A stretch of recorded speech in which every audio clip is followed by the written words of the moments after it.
Sometimes we feel, as people of our generation and speaking to people around us, that the world is going very fast today. And some people wish that the world would stop for a few hours and so they would be able to get off, catch their breath, and then go on.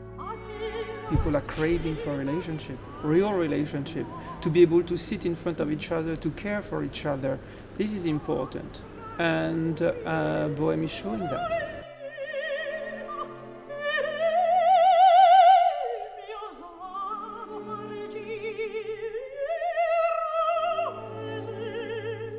We decided to do a prologue where we have tourists that are coming to visit this flea market, and some of them are very contemporary with their selfie stick, and there's the activity of tourists visiting a place, and among the tourists we have a young lady. We have this sick tourist who is coming through the Marché aux Puces, and she projects herself into the story.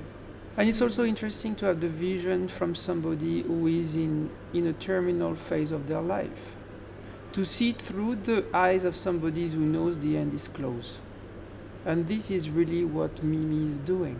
We imagine that for her to come to the Marché aux Puces would be something interesting, because we can't help but to imagine ourselves when we look at ourselves, for example, in a 200-year-old mirror, to imagine the past reflections that looked at themselves in that mirror.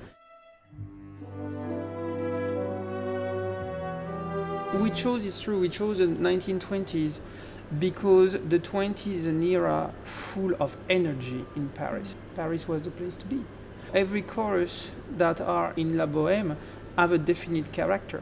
There are Serge de Diaghilev, there are Ida Rubinstein, Picasso, Olga Koklova, and Ernest Hemingway, and everybody has interactions. So even if we do not know as an audience member, oh, this is Picasso, in fact they may recognize him, okay, or this is Iggy Guggenheim, there is an interaction that was the Paris of the time. And during the production, whenever Mimì is on stage playing the story, we are in the 1920s. When she's off stage, we're in today's time. So she's bringing back the 1920s. People are looking for a sense of community again, which has been lost over the last few years. And bohème shows us that as a group of friends who take care of each other, it's an interesting thing to see again. And there's a little bit of each of us in these characters. The music is to die for, honestly. I still have goosebumps when I'm listening to it. The singers are wonderful.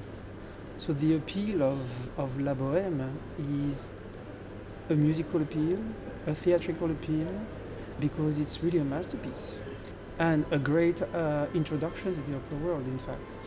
And you just want to see more of it, and that's the goal.